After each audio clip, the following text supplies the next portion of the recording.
podcast. Whisk and Purl podcast is mainly about knitting, but it is also about slow living, ethical fashion, cooking, baking, aesthetics in general, book reading, and many other beautiful things that I hope will inspire you and will help you go through these hard days of the pandemic, wherever you live in the world. I'm actually very shy and I have quite profound performance anxiety, but I somehow found courage to start this podcast because I found that knitting and watching other people's podcasts have helped me so much during these months of the pandemic. And I thought that having another podcast can also be helpful for many, and you can find your peace and calm in watching the projects that I share here and thinking and talking about yarn. So I'm originally from the city of Sarajevo, and I live in San Francisco Bay Area right now, and I love my life here very much, especially the great awareness of sustainability. And this is one of the things that is also inspiring my podcast, how we can be more sustainable, how we can help prevent climate change. And another thing that is important for me is sharing. And I hope that now you all have a nice warm tea or coffee or hot chocolate or iced coffee if you live on the southern hemisphere, and that we can share these moments chatting about our finished objects and works in progress. Many people, so first of all, I really appreciate all of your comments on Instagram as well as on YouTube. Unfortunately, I wasn't able to answer them all, but I just want to thank you from the bottom of my heart for every single word of encouragement, and I appreciate it so much. During the day, I'm actually an essential worker. I'm a psychiatrist in training, and I'm having my rotations in different hospitals. And it's quite busy, as you can imagine, during the pandemic. So I often come home super tired, and I just don't have physical energy to type all the comments, and I apologize for that, and I hope you will not mind. And just want to thank you in this way for every single comment you make, and every single subscription, and every single view of my previous video. Many people also ask me where do I come from, what is that country that I come from, and how have I learned to knit. So I come from Sarajevo, Bosnia and Herzegovina. Many of you have heard about my hometown, Sarajevo, in the news in 90s due to the brutal siege and war that happened there. I was a child during the siege, and that was actually when I learned to knit, because there was nothing else that we could do. We grew up mostly living in cellars because there was bombing every day, and it was too dangerous to go out, and everything was disrupted. And during these days in the cellar, many of us learn how to knit. I actually learned the basics. I had learned the basics before that, and occasionally had knitted some like sweaters for my dolls and my Barbie and Skipper doll, which I was crazy about at that time. However, like I started making like more substantial pieces during the first months of war, and after the war was over, I don't know why, but probably because I was in high school and I was just not thinking about knitting very much, and I came back to knitting at maybe last year of my med school, when I suddenly found it to be very therapeutic for me, and was knitting on and off afterwards, like in the years after I was done with my med school.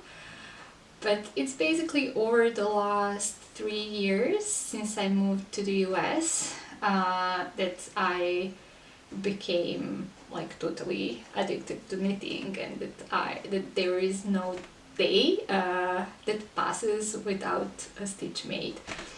So now basically I'm knitting every day, and I enjoy it so much, and I love to share what I knit with my mom, because my mom used to be an avid knitter when she was younger, and she used to knit things for herself, for her friends, and also loved knitting so much in the times long before podcasts and Instagram, and so she's the person who inspired me to knit, and I remember the things that she made for us when we were kids.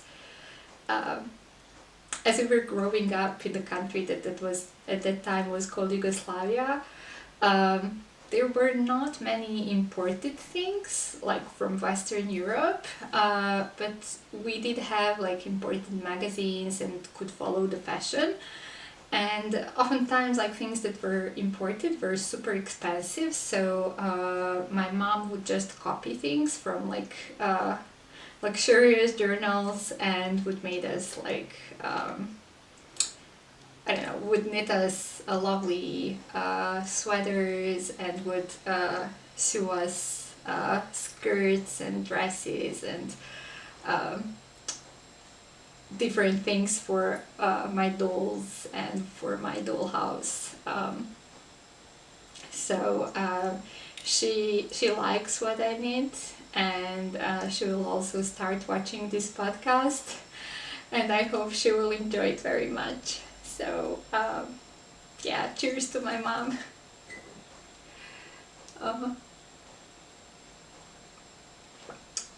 So I don't have much light because it's already afternoon, and I have to film everything as soon as possible. So I will quickly try to show you all of my my finished and almost finished objects. I also have a couple of questions for you, and hope that you will help me decide what to do with some of my projects.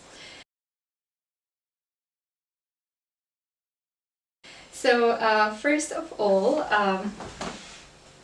I finished knitting a Marcella cardigan. So I don't know if you can see it well. So Marcella cardigan is really nice cardigan designed by Whitney Hayward, and so basically it's knitted in a cartridge belt rib stitch, and I knitted my cardigan in Viola Emily DK Organic Merino yarn in colorway Giant Peach. I don't know how much you can see it. I will try to embed some of the pictures. So at the beginning, I was like, when I made the gauge was right. However, like when I started knitting the sweater, despite the fact that I choose the larger size, it seemed to be a little bit too small, because I was hoping that it would be oversized. And when I just finished it, I was not perfectly happy with it. It was a bit smaller than I expected, and despite the blocking, I really stretched it when I was blocking it, and also I was playing a yarn chicken, unfortunately, and the last piece of my like button hem I had to like knit in this way because I didn't have enough of original yarn to knit it like in one color, so I hope it's not too bad.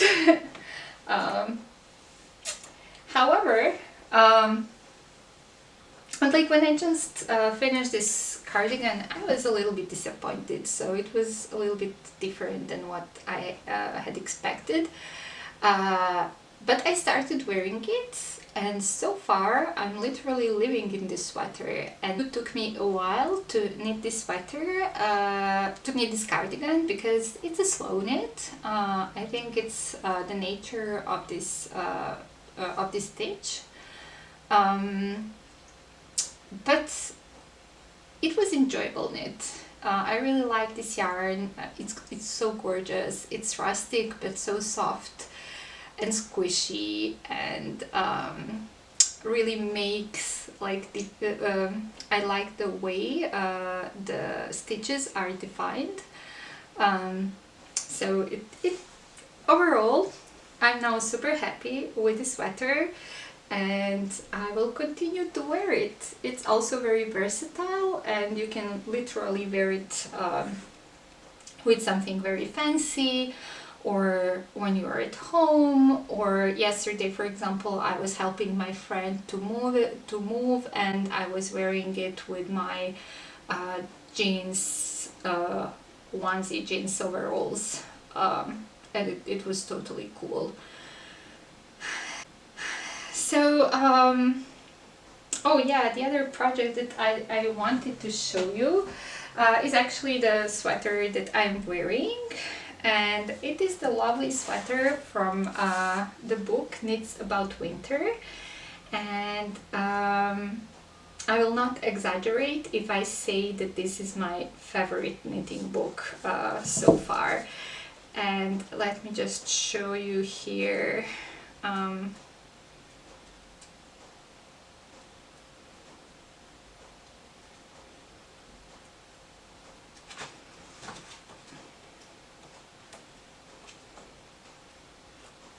Okay, so it's called Soiree Sweater, and I knitted mine in woolly mammoth fibers fingering yarn. The color was one of a kind, yellowish color, and I also had so I combined it with Isager yarn silk mohair, which was in white color. So the result is this, and yeah, I really like it so much. It's so soft, and yeah, I wear it a lot, although like I'm really careful not to wear it too much when I'm at house, because I just love it so much that it's so precious, and I usually wear it like on some special occasions. So that's about this soiree sweater. If you have any questions, please let me know or write down below in the comments. The next project that I would like to show you is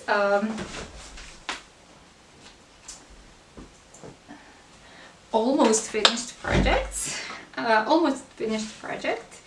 It's Paris West by Ted Bash. or lane swoosh. It's such a nice and simple knit.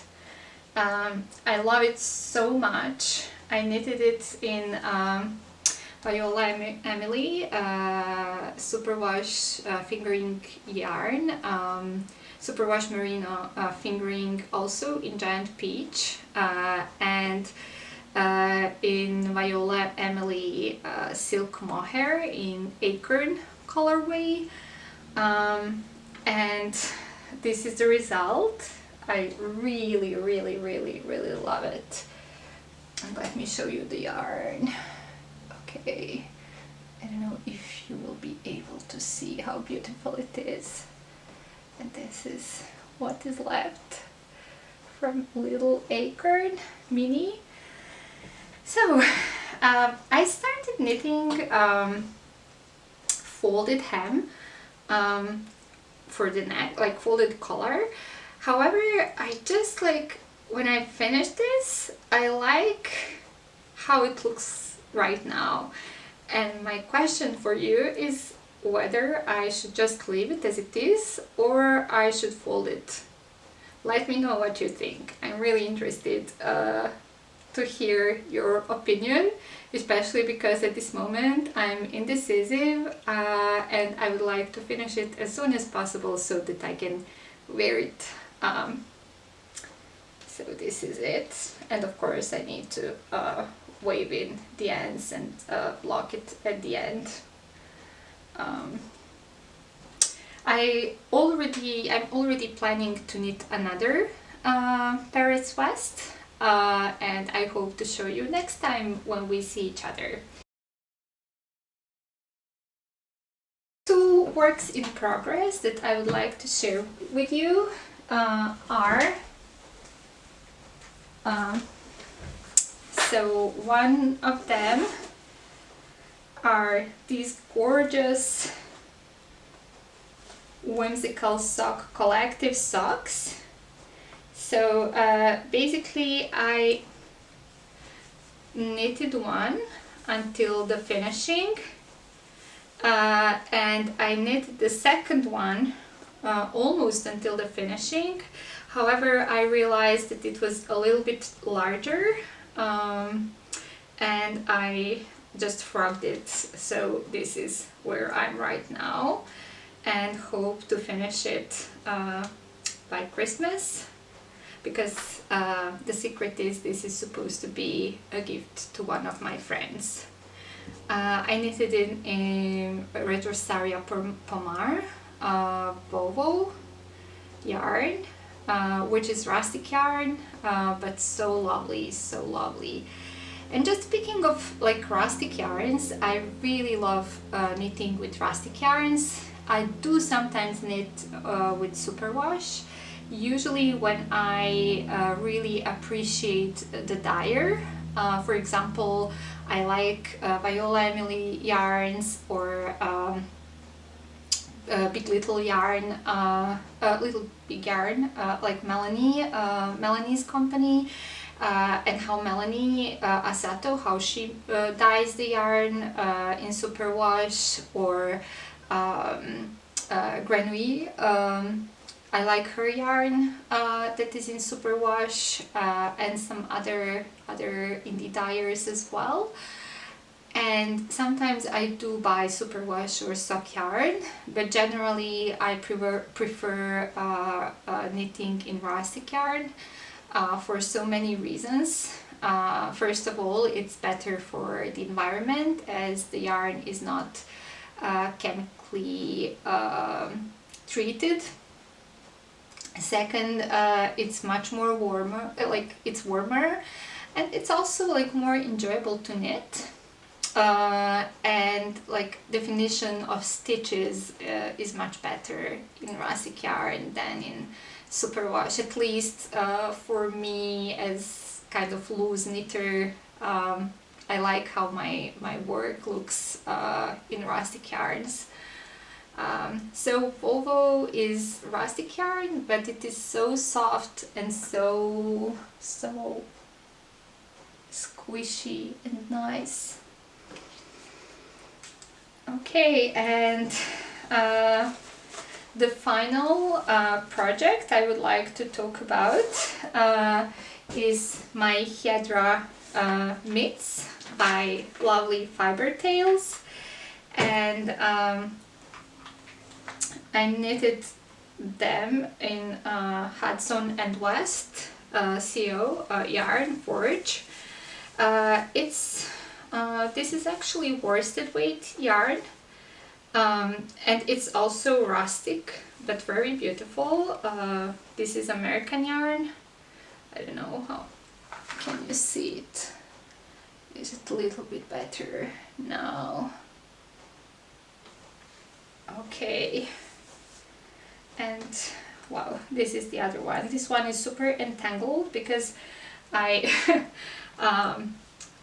I usually bring this project back with me to work, and like when I have a little break, I try to knit a couple of stitches. So this is the left one that is also almost finished.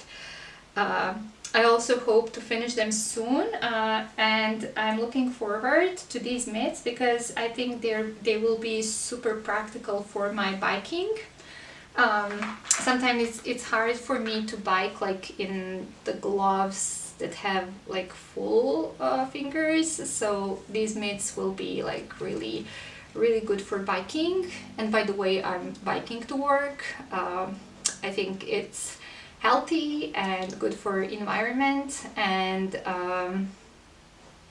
I hope that more people will be encouraged, especially here in the US, to drive less and to bike more or walk more. So this was a very quick presentation of my finished objects, almost finished objects, and my works in progress. It is now getting dark, and I don't have much time left to finish this podcast, so I will just quickly show you some of the books and some of the yarns that I recently got. So one of my great passions are Japanese craft books. I don't speak Japanese and I don't know how to read Japanese, but most of the books are actually charted and have beautiful photographs that explain the whole process. So I decided to try them out, and I saw on Mel's Instagram, I saw when she bought this book.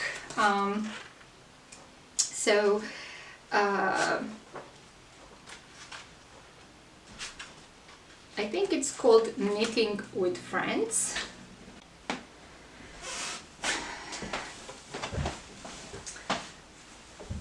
So okay, the light is out and I have to continue with the artificial light. I hope it will look okay. What I wanted to say, and then my camera stopped working because of insufficient light, was that many times we need projects that are actually not really our style, or we knit them in the yarn that we don't actually like very much, or in color that is not our favorite color. Especially nowadays when we are like overwhelmed with social media and some like patterns become very popular and we want to be part of the crowd and we want to knit something that our friends also have knitted, but for 2021 I will try to be more mindful about that and to choose both project-wise and yarn-wise those patterns that go well with the rest of my clothes, and also those that are versatile, those that I can wear every day, and not only on special occasions, although I love this sweater that I wear on special occasions. And I would also like to be more mindful about shopping yarn in the next year. I can say that last 2 years were years of exploration, when I was trying different yarns and different companies. Some of them really resonated with me, like both in terms of like quality of fiber and story behind the production of yarn. However, some of the yarns that were very popular among people on Instagram really were not my favorite after I tried them. So I will just try to be more mindful and buy yarns that really I enjoy knitting, and not only those that are popularized by social media. And in that sense, I decided to buy these Japanese books because I really liked all the patterns in them. So this is the first one, as I said. This is the second one. And I forgot the name of the author and don't have it written here in English, but I will tag it below so that you can find it. I actually found these books on Etsy. It's a Japanese bookstore, and I have to say that like shipping was super fast to the US, and books came very, very quickly, and in a great condition. So this is one about color work that I hope to talk more in the next episode.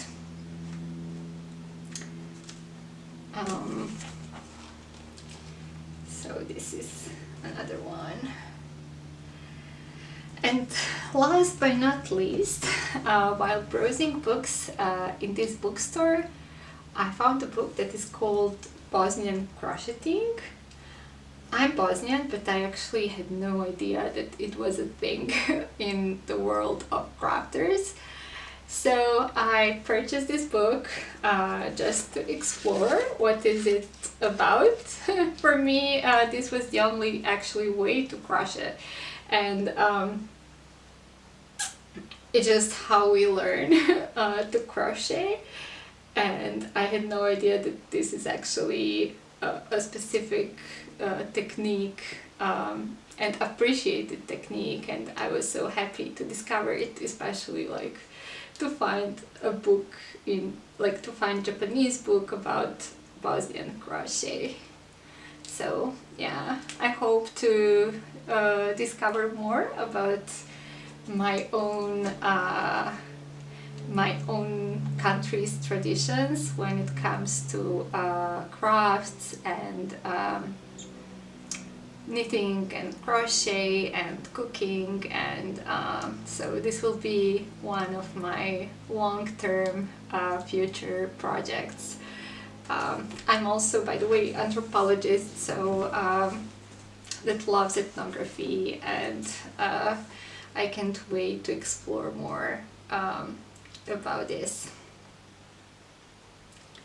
So these are the books. I have some other books to show you, but not this time. I will leave them for the next episode, which will mainly be about color work. And now I'm going to show you some of the yarns that I acquired during this period, and some of my other purchases as well.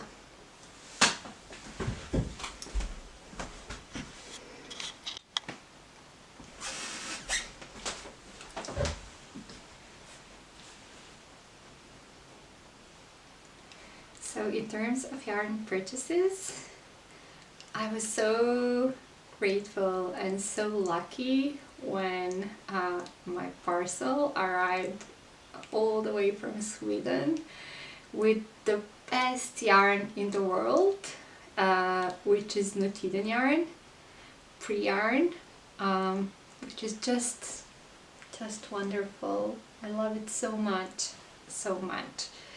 So I managed to purchase some of the plates of Enlightenment color. So I don't know if you can see this one. Probably artificial light is not the best to show you the color. I don't know if you can see how it looks like. I know that I mentioned this yarn in every single episode that I watch, but I just haven't, like, I don't have enough words to describe how beautiful it is, and I hope that you will have a chance to order some of this precious yarn and try to knit with it yourself. I mean, also, like, I personally like pre-yarn and I like knitting pre-yarn, and I don't mind when it breaks sometimes. I'm a loose knitter, so my tension is pretty loose, so it doesn't break very much, like, frequently. And I know that this can be problematic for some of the knitters, but my advice for you is just be patient and allow, like, don't stress when it happens, because it's so easy just to, like, put two pieces of fiber together. Okay, you see, if it breaks, you just do this and then you can knit again, and when you finish the project, you just don't even see these places, and it also, like, when you block it, it, like, blooms beautifully. So I'm now thinking about what to knit, like, in this yarn. If you have any suggestions, I would appreciate your comments, and please feel free to comment below, and we will discuss. So this is my Nutiden yarn from the last shop update. And then I was also super lucky to snatch this lovely packet of sock minis from Wally Mammoth Fibers, which is another yarn company that I adore. I really love how Emma dyes her yarn, and it's dyed naturally, and the quality of fiber is really good. The quality of color of dye is really good, and colors are always amazing. So I got a couple of minis ready to knit some socks, and I also got a couple of minis. This is basically, like, in autumn colors. I don't know if you can see all the colors, but I can't wait to try to, like, combine them in different socks. And this is also, these are minis in the color Burnt Terracotta. I really like this colorway, and I bought a bunch of these minis so that I can knit a vest or something, like, or a scarf, not only socks. So I don't know if you can see it well. Okay, so Another acquisition, and basically my new cast on, is Yunko Okamoto. I think it's called Floral Sweater or something like that. I will just link the name down below so that you can see what is the pattern I'm talking about. And this is lovely Hudson and West Co. Forge yarn. I hope that I'm pronouncing it well. It's worsted weight, and it's really lovely. It's very rustic, and I like the colorway. It's tobacco colorway, and I also bought like a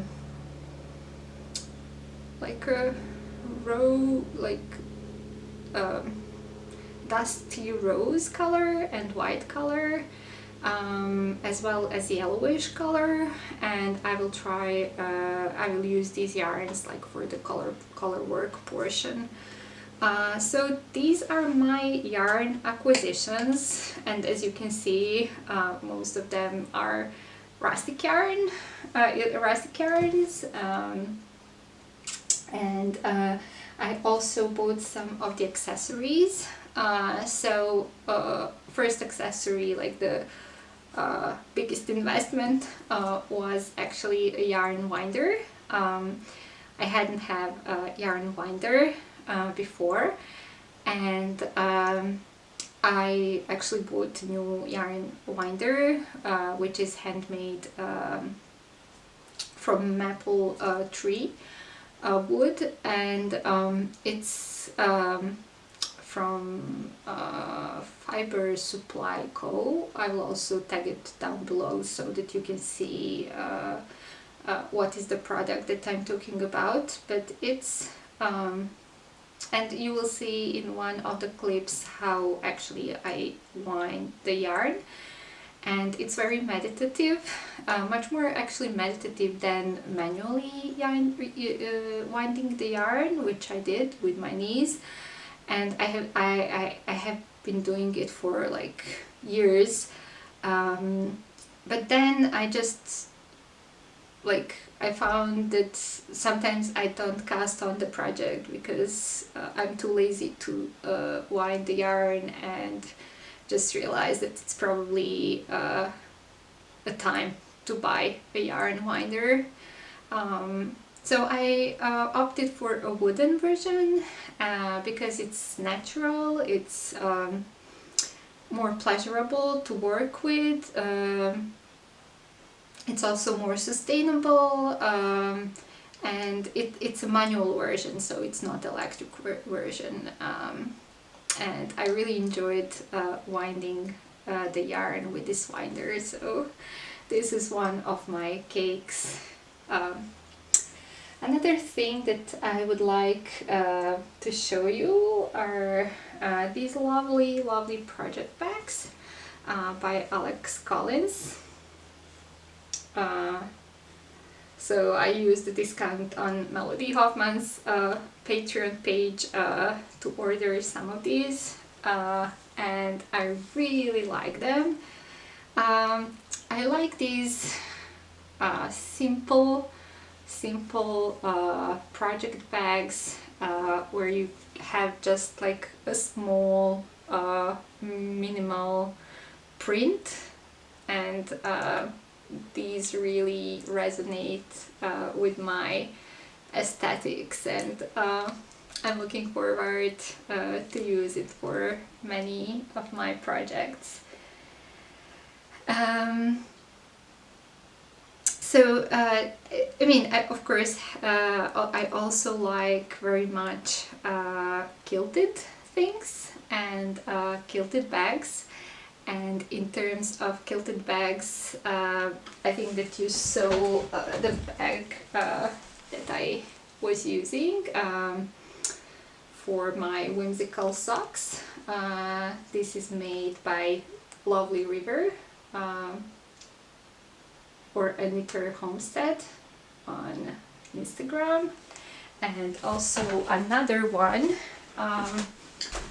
which I showed you also last time, and these are project bags made by a shop. Made by a shop that is called Knitting Nelly. Morgan is a very talented crafter, and I love her quilted project bags so much. I also bought myself a holiday present, which is actually a tiny kilt made by a very talented artist, and the name of the company is Piper Farm Co., or I will tag it below, and I think you can see it on my wall in one of the clips at the beginning of this podcast. So I really love like her big kilts for the bed, but they are currently beyond my budget, and I was super happy that I was able to snatch a tiny kilt and to hang it on my wall. She also she makes these kilts in naturally dyed fabrics, and everything is stitched by hand, and really looks beautiful. I hope you will find them beautiful too. So, and that's also one of my wishes for 2021, to basically learn how to kilt. This is one of the crafts that I adore. I'm just like, when I see a beautiful kilt, I'm swooning, literally. I really love quilting. I purchased and that I love so much are these lovely forest charm stitch markers. Don't know if you can see them well, and these are like holidays themed stitch markers, and I really love when I have forest charm stitch markers on my projects, and they just make me so happy when I see them. And speaking of like different lovely accessories, I would also like to say thank you for watching the podcast and for supporting me on Instagram. And as expression of my gratefulness to you, I would like to announce a giveaway here. So I already announced it on Instagram, and I'm sharing this information with you right now. So let me just bring the prizes. So basically I would like to encourage sharing with your friends, as I think that's one of the most beautiful things in the world, and just like taking care of people we love and of people who take care of us is so important. So if you would like to participate in the giveaway, please like give a comment and also mention 2 of your friends, and I will so at the end of the giveaway, one like lucky person and 2 of their friends will actually receive the gifts. So the first gift is this lovely sock set, like sock project bag by Alex Collins, and a little DPN case that go together. So this will be for you and for your friends. One friend will get Viola Emily yarn. It's a sock yarn in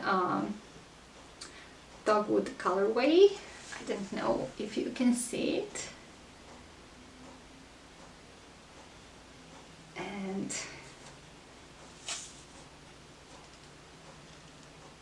this is a lovely locally made soap.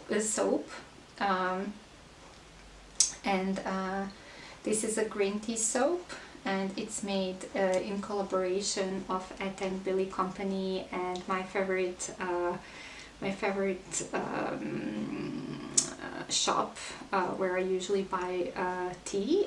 That's Roots and Craft Tea Roasters, and like both are made here locally in San Francisco. So please participate and comment and share with your friends, and I can't wait to send these out. And just to make sure, I will be sending all the gifts on the day when I'm tested negative for COVID, as I'm a healthcare worker and just want to make sure that everyone is safe. Also, the first deadline was 22nd of December. However, as I was supposed to film this podcast last weekend, but as I couldn't because of my work obligations, and also my migraine that was raging last weekend, I will postpone the deadline for 31st of December. So by 31st of December, please comment, tag your friends, share on social networks, spread the word about Whisk and Purl, and I can't wait to share these lovely prizes with you. So thank you all so much for watching. I really appreciate you taking time to watch Whisk and Purl podcast and to chat about knitting.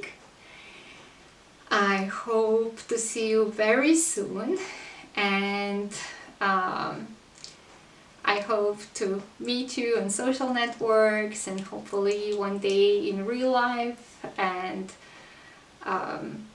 wish you all happy holidays. I know that this period of pandemic is very hard for most people. Many people lost their loved ones and their family members, and yeah, it's just really hard, and there is so much uncertainty in regards to jobs, to financial security, to housing, and I really hope that this podcast brings you some peace and some joy and just moments to relax and take a deep breath from like your everyday stresses, and wish you happy holidays. Love you all from the bottom of my heart. Thank you for taking your time to watch this podcast.